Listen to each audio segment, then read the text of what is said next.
Well, good morning, everybody. Coming up on H-Town Live, get your pink and lace up your running shoes. We are getting ready for the Susan G. Komen Race for the Cure, celebrating 35 years in Houston. Find out how far they've come and how you can join in the fight in curing breast cancer. And it's hard to believe, next week is October. Do you have your costume? Well, as Halloween approaches, find out how you can include the viral La Boo Boo, yeah, it's not going anywhere, in your Halloween plans. Our friends at Best Reviews are chiming in. And music superstar Cardi B made an appearance at a local Walmart. Find out why some fans had to see medics.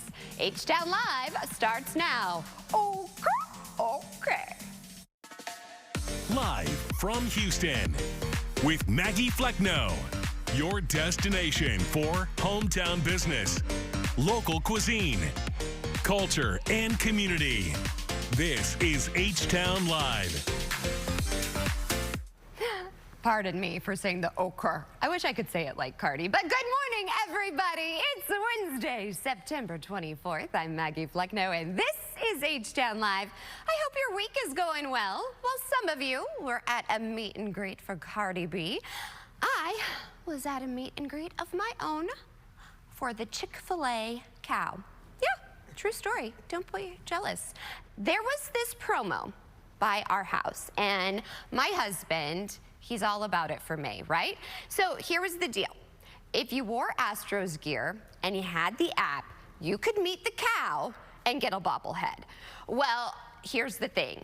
We get there. So May and I, we were out and about. She had preschool, then we had music class. She had this whole outfit. I was like, whatever you do, Hefe, that's what I call my husband.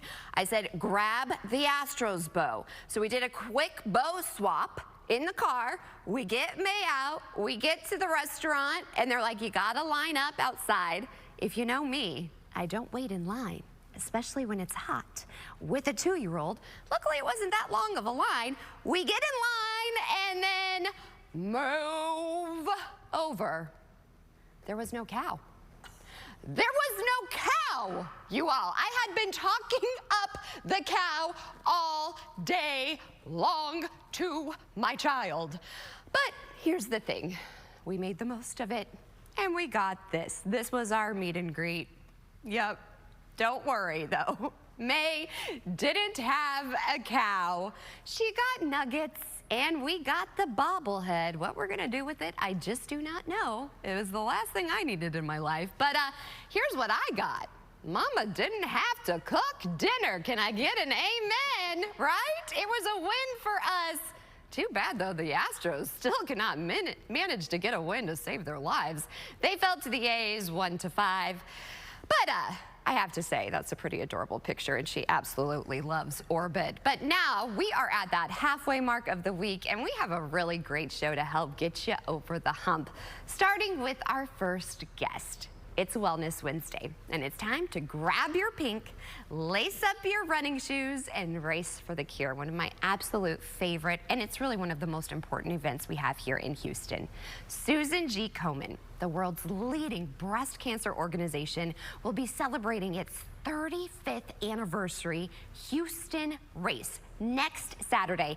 And we have a really special guest joining us with a look at how far they've come. That's kind of the theme for this year.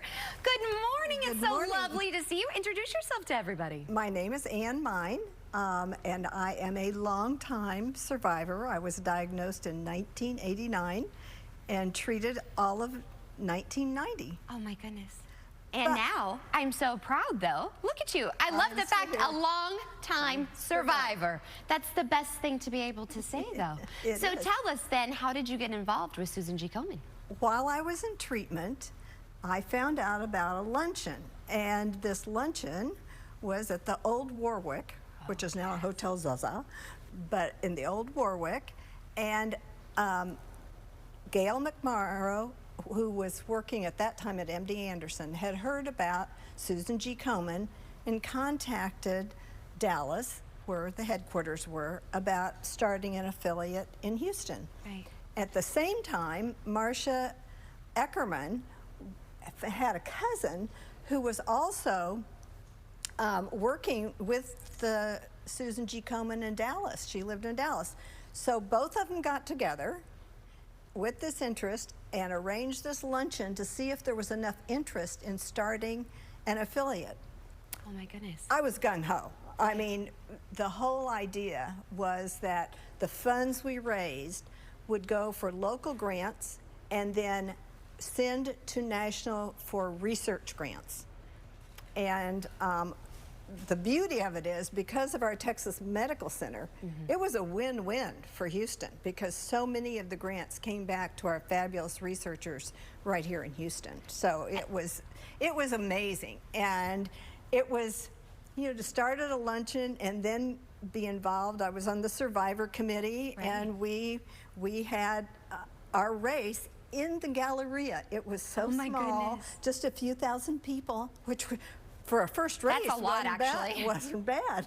And it was intimate. We did all the event part in the parking lot of Dillard's. Oh my goodness. So we set up the night before these stages, and this is all volunteers putting it together.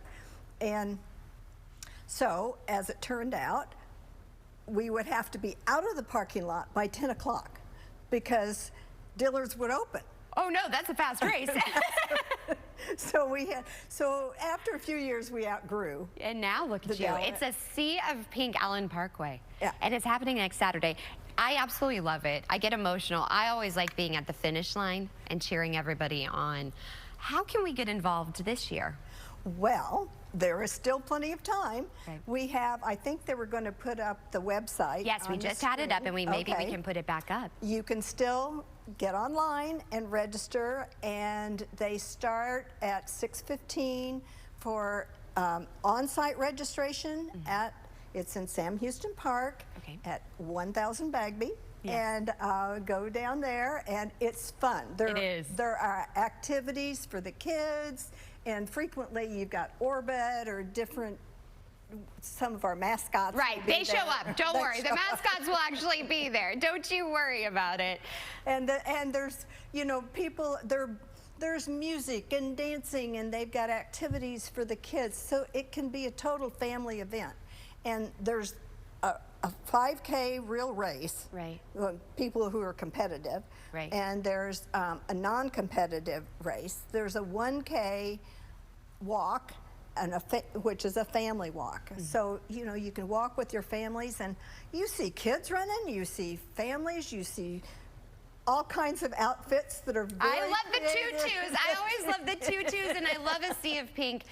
To somebody out there that's watching that may be going through treatment, or they just got that horrible news, what would you be saying to them? I would say, do not despair. And it's really impactful when you see so many other men and women, don't forget There men are can men, get breast yes. cancer too, who are survivors or who are going through the treatment but make the effort to go. They have something called Hope Village for all the survivors can go to, and it's very welcoming, and there are people there. There are going to be some massage chairs, and I'm telling you that it's to be around so many other people who have been affected and who've made it through. And even if you have, in this day and age, there are many men and women living with metastatic breast cancer, which means it's spread. But at this point, what we hope for is that there are so many treatments that are coming along.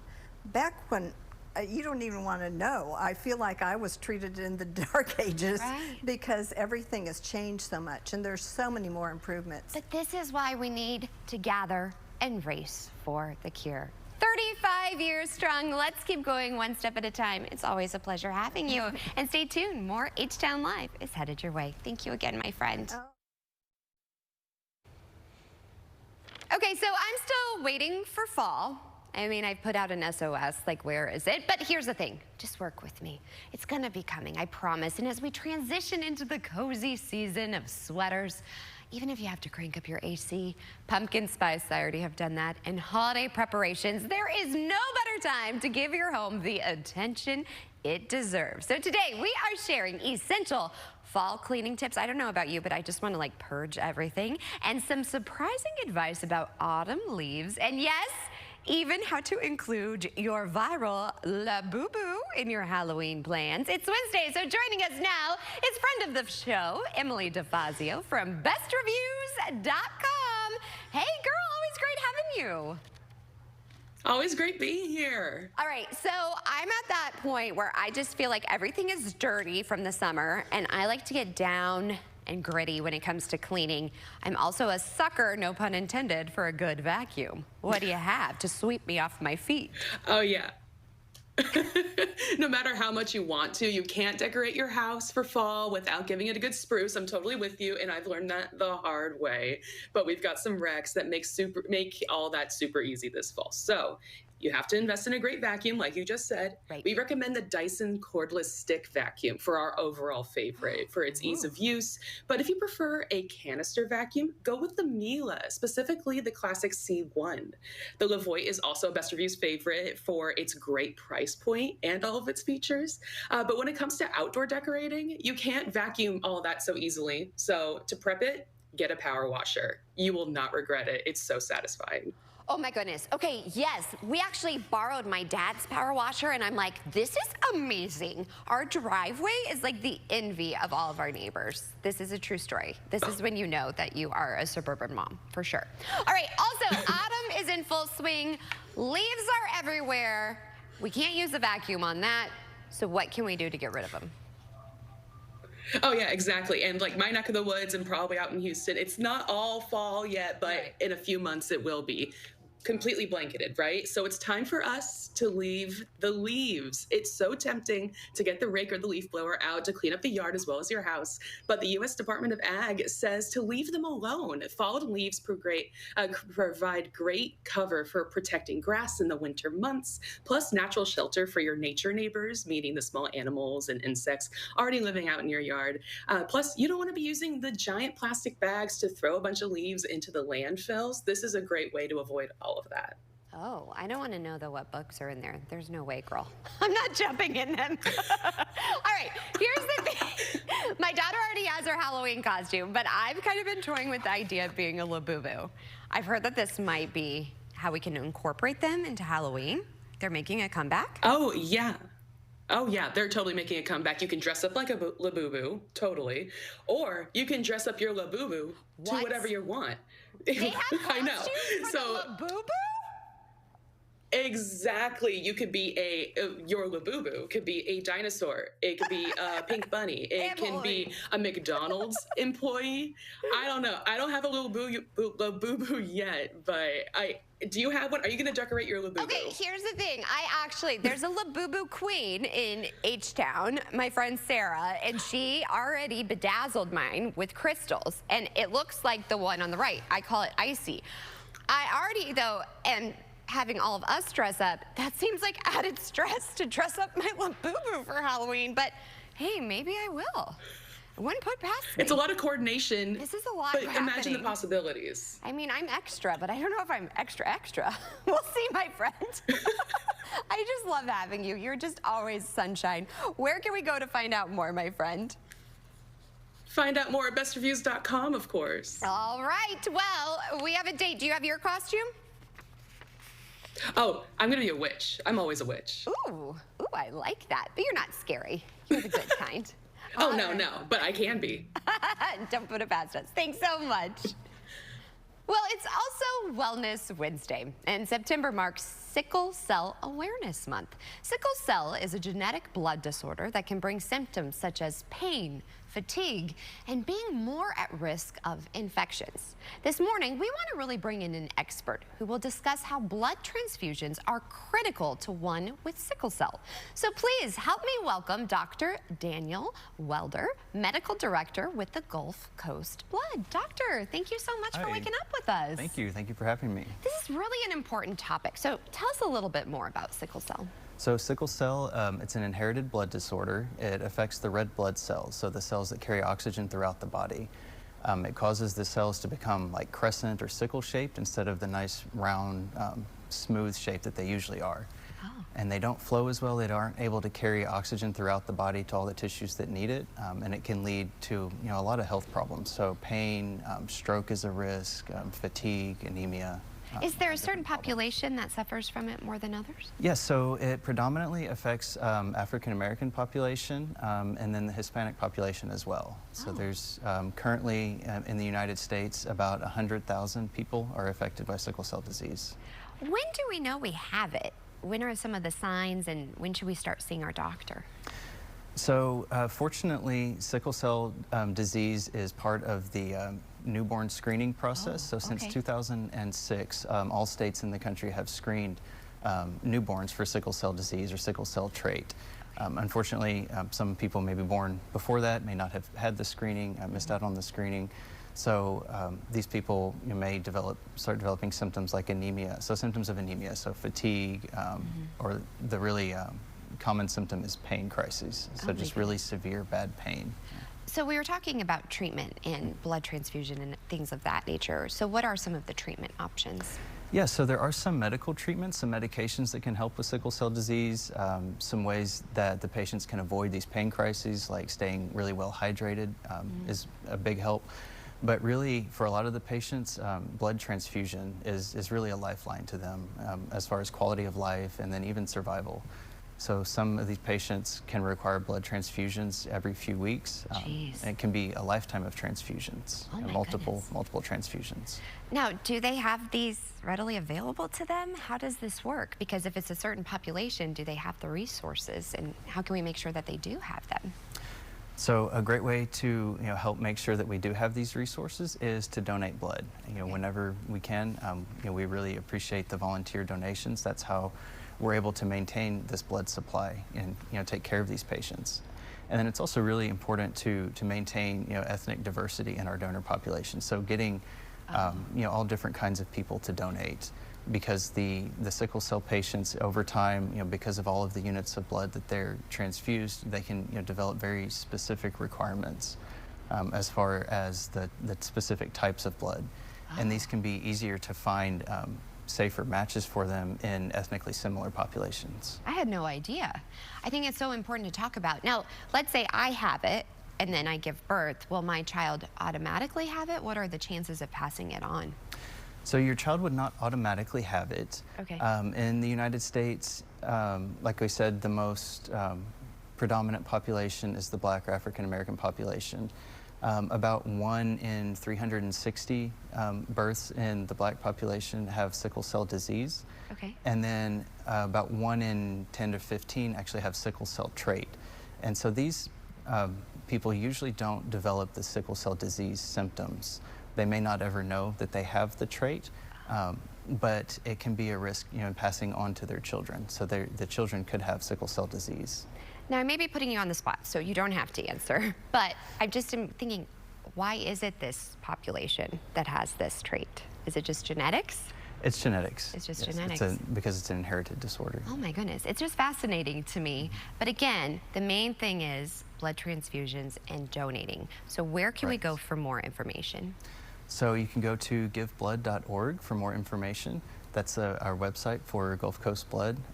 We have multiple donor centers around the region, and mobile drive's always working too. So we'd be happy to accommodate anybody who'd be willing to donate. And it's always great. We've even had a drive right here outside of our station. It's a great team building thing to do. And that's why I like having these months to raise awareness, because I didn't know that much about it. And now I'm leaving here with the knowledge, and knowledge is power. So thank you so much for your time, doctor. I really appreciate you. Well, thank you. And again, we have the website right there, giveblood.org. 50 years of giving. That's 50 really years, something. yes, this year. Oh my goodness. That's really, thank you for what you all are doing, saving lives. Well, thank you for having us. Yes, I appreciate you. And stay tuned. We are sharing more on H-Town Live. All right, time flies. We're already at that halfway mark. Still to come, it's Hispanic Heritage Month. And if you're looking for something fun for the entire family, look no further. The Children's Museum Houston will be joining us to tell us about their event series highlighting Hispanic traditions and cultures. And is there a chance of some afternoon thunderstorms in the H-Town area? Well, meteorologist Allison Gottlieb will be entering the chat with our midweek forecast. That and more is headed your way. The second half hour of H-Town Live starts after the break.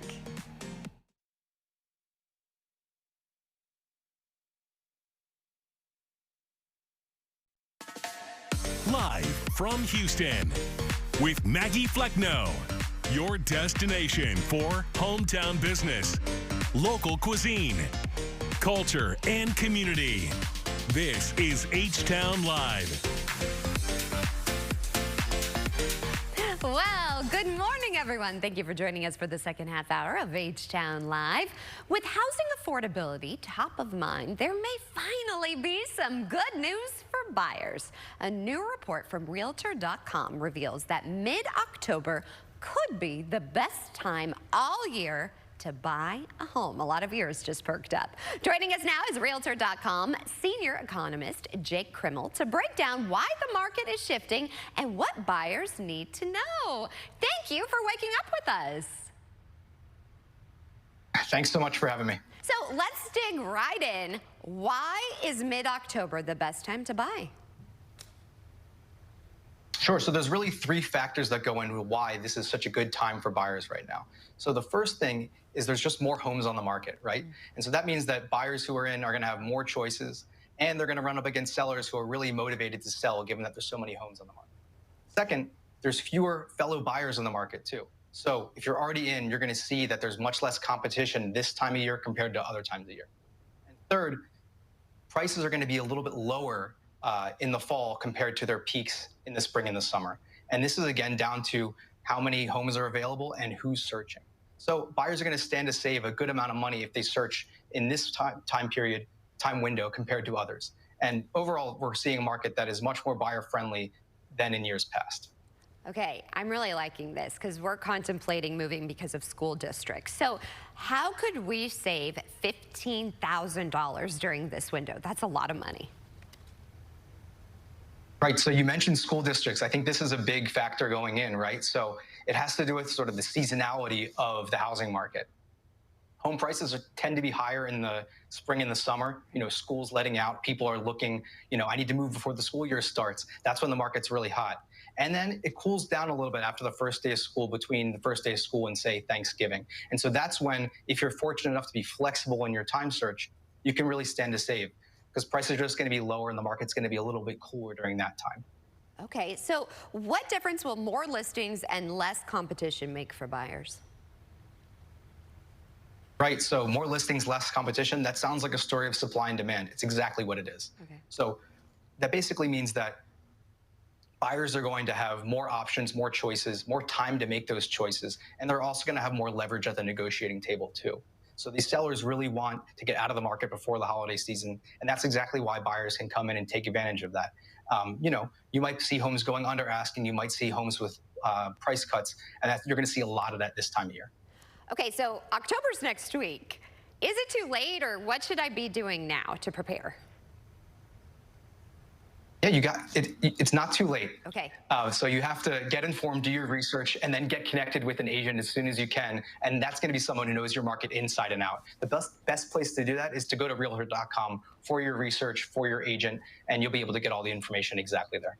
Okay, you actually gave me a lot of confidence, and I got kind of excited about this. Where can we go again for more information and to find, again, a lot of resources? Right, so start your home search and get your resources at Realtor.com. And if you're really interested in learning more, you can go to Realtor.com/best-time-to-buy to learn more exactly why this is such a great time to get on the market. Well, thank you. My husband and I are going to check that out. I appreciate your time this morning. Thanks so much for having me. Okay, Allison, the market might be hot. Let me tell you, though, girlfriend, I'm giving you like a little bit of a window of how much longer I'm going to tolerate this non-fall-like weather. Yeah, so it's sticking around for a little while. But I will say at the end of the 7-day, we're closer to around average, which is like 89, 88. Okay. So that's better than... This morning, I just went outside in my hair, and I just felt like I walked into a blanket of gross. Yes, today it was the hottest morning that we've had so far. It was 80 degrees around 7 o'clock this morning. Okay. It's just not okay. And then, luckily yesterday was music class, so I know it's all about me. But this afternoon, though, it's going to be messy, right? Yes, this afternoon there's going to be a lot going on. We're going to have the heat at first. Oh, I love the wiener dog.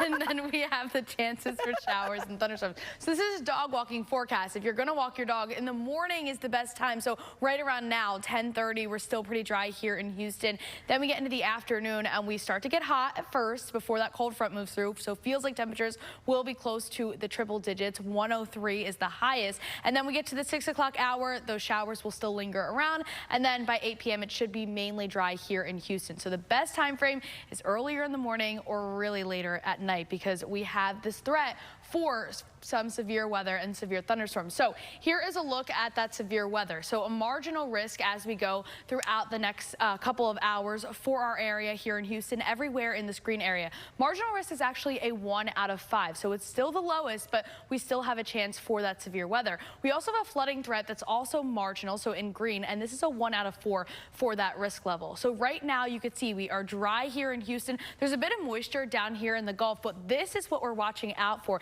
This cold front continuing to move down south, and you could see the line of thunderstorms along with it. It's getting closer and closer to Austin right now, but still not close to Bryan just yet. As we go throughout the next couple of hours, we'll start to see some scattered showers before the cold front actually hits us. And then as the cold front is moving through, you could see the line of thunderstorms that's going to go through Houston. Most of that moisture and the heavier rainfall south of I-10, getting closer to Galveston as we get closer to around 5 o'clock. 6 o'clock, still showers in the coastal areas. And then as we get to 7, 8 o'clock, mostly dry skies. There could be a few pop-up showers as we go throughout the afternoon tomorrow, but most of it's going to stay in the morning towards the coast. Let's talk rainfall totals, because they could be between 1 to 2 inches south of the I-10 area. So south of I-10, 1 to 2, north of I-10, not even close to 1 for most of us. Now, I do want to mention that we could have some of those up to 3 inches in locally heavier rainfall in those thunderstorms.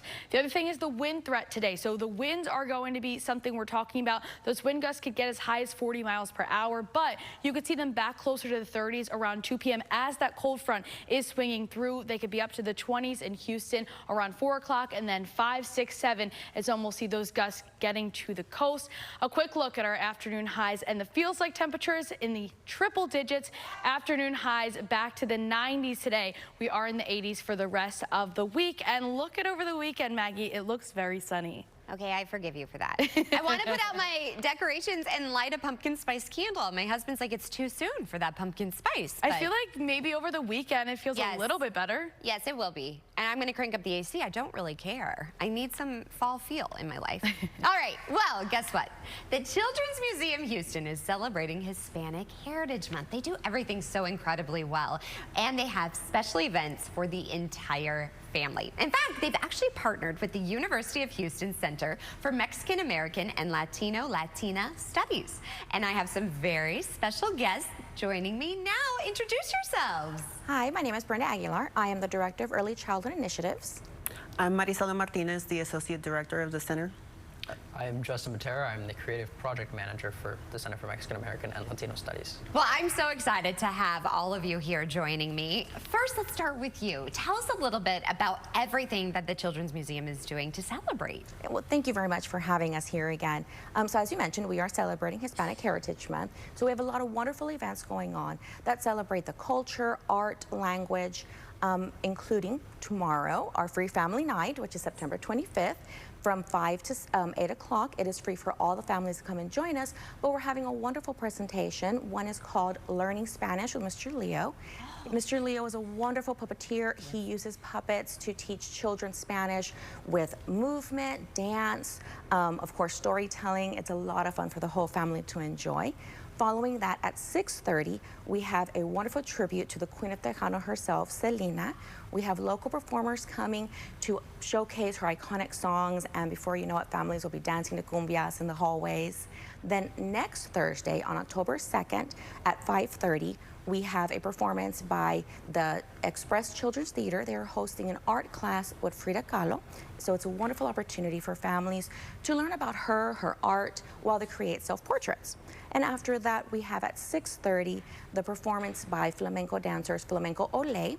It is a wonderful opportunity for families to see the dance, movement, the guitar, and experience the culture a little bit more. I love it. My daughter, we love the Children's Museum, and she's always asking me. In fact, yesterday, Mama, Children's Museum, can we go? So we want to go, and there's a special exhibit there, too. Tell us how you got involved. Yes, so we met the artist Loriana Espinel. We are part of the Latino Cartography's digital board, and one of the artists is Loriana Espinel. She's a Colombian artist, local artist, and usually artists like to invite us over to some of their exhibits that they're showcasing, and this one exhibit that she had called El Guillo, which is Anaconda, where she lives in Colombia. She had it at the not the Children's Museum, the Museum of Fine Arts Houston for a day, and Dr. Pamela Anquiros from the University of Houston Center for Mexican American Latino Studies director, she visualized this guillo to be great in relation to the Children's Museum, because the one thing about Loriana Espinel, she does reprise the Amazon. She wants to educate people about the Amazon that's going on there and being the center of the universe. So once you walk into this guillo, you get to feel like you're in the presence of the Amazon, and she makes it feel that way. She has the audio that she personally created herself when she was down there, and so each children and anyone alike could go in there and feel like they're part of the Amazon, and then hopefully be able to join for the room session that they have for Latino cartographies, where children are able to create their own mythological creatures. So part of the way we want to keep kids engaged with this sculpture and the interactive digital board is by enticing them to create their own art. So when they create their own art, they have the opportunities to submit it via a lettered Dropbox in the Children's Museum. And we can then take those artworks and upload them to the digital board so that they are saved forever, and so that the kids can see their artwork in a very large format on the digital board. How magical is this? This is incredible. What does it mean to you to bring this to such young children and to also celebrate the heritage? Well, Latino Cartographies is a visual digital archive and public knowledge tool that Dr. Pamela Anquiros from this University of Houston Center for Mexican American Latino Studies created in 2019. She visualized and seen that there's not a lot of Latino representation in Houston in the art dynamics. So what she decided to do is create this digital board and unveiled it from 2019 to 2022. We worked on it, brought in artists from all different mediums from all over the city of Houston, and we created and unveiled it in 2022 with 180 artists. Currently we have 340, so it keeps growing, and we keep creating new things and new ideas and new engaging tools and you know, things to make the kids engaged, and we thought that this was a great tool to have for the kids to learn more about the Latino community and the art. And if you go to the free family night, you'll get to see it too. Oh, most definitely. So it's placed outside. It's a wonderful experience. We've received wonderful feedback from the families and the children being able to walk up to this amazing art installation and see it for the first time. How lucky are we to have all of this here in Houston and for our children? Thank you all so much for what you do. And check out Children's Museum Houston and celebrate Hispanic Heritage Month. More celebrating after the break. Okay, so for those of you in the Cypress area, you may have noticed a big crowd outside of the Walmart on Fry Road yesterday. Well, that's because the very popular rapper Cardi B held a meet and greet pop-up to promote her new album, Am I the Drama? Well, dozens of people were waiting in the rain and heat to get an opportunity to meet the rapper. Cardi B also did a performance for her fans, sharing a clip on Instagram of herself with fans lip-syncing to one of the songs from the album. Here is Cardi on her reaction to the huge turnout. I'm excited to see all my fans. I'm actually excited and kind of nervous because I didn't know it was so many people. Like, this is big. Yeah, it was. The rapper also announced she will hold a little Miss Drama tour next year with a stop in H-Town on March 4th.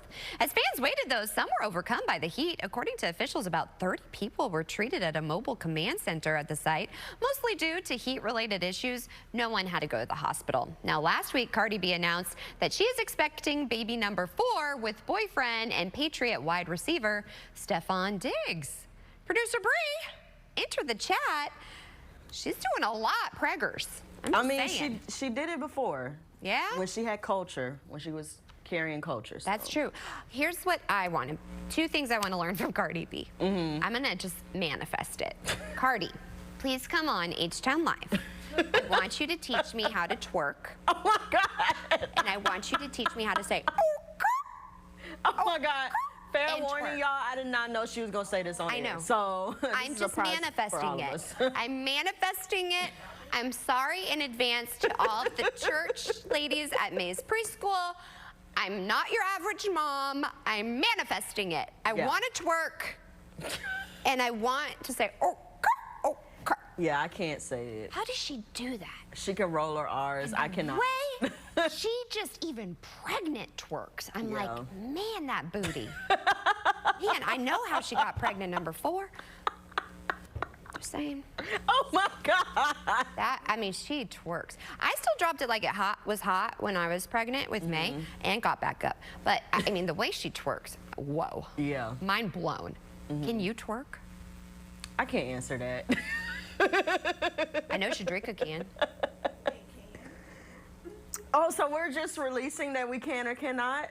Okay, so yes, I can. You can twerk? You've been gatekeeping this from me? I have not been gatekeeping. You have not been asking.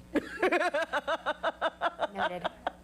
All right, gotta wrap it like the rapper. All right, well, speaking of couples, like, I was like, Stefon and Cardi, when did this happen? But they tend to make headlines really quickly, especially in Hollywood. But have you ever wondered if they were truly real or sometimes just smart publicity? Yeah, well, a recent article in Business Insider talked about just that, using Kylie Jenner, Timothée Chalamet's romance as an example, some other options where their relationships sparked some buzz and got people talking. Taylor Swift and Travis Kelce, a lot of buzz about that. Bennifer 2.0, oh yeah, and more. Their relationship spark buzz and get people talking, but there are also those who try to find the cracks and may say the biggest tell is the timing. The announcement can often line up with new shows, campaigns, major brand launches, and they're not alone. PR experts have confirmed that some celebs' romances are staged, designed to drive clicks, boost visibility, or support a release. Producer Bree, enter the chat. I totally believe in this. Yeah. Yeah. It's because they know it catches people's attention. It's all about clickbait. Yeah. I mean, you're talking about them. Yeah, I don't think, I think Travis Kelce, like, I think Taylor Swift is just ready to get married. Like, I think she's feeling that pressure. Yeah. And Travis Kelce's like, well, I'm not stupid. Of course I'm gonna marry, you know, Taylor. So I'm not saying that that's a publicity stunt. I think he loves the gravy train. However, there are some that I do think. Who are you?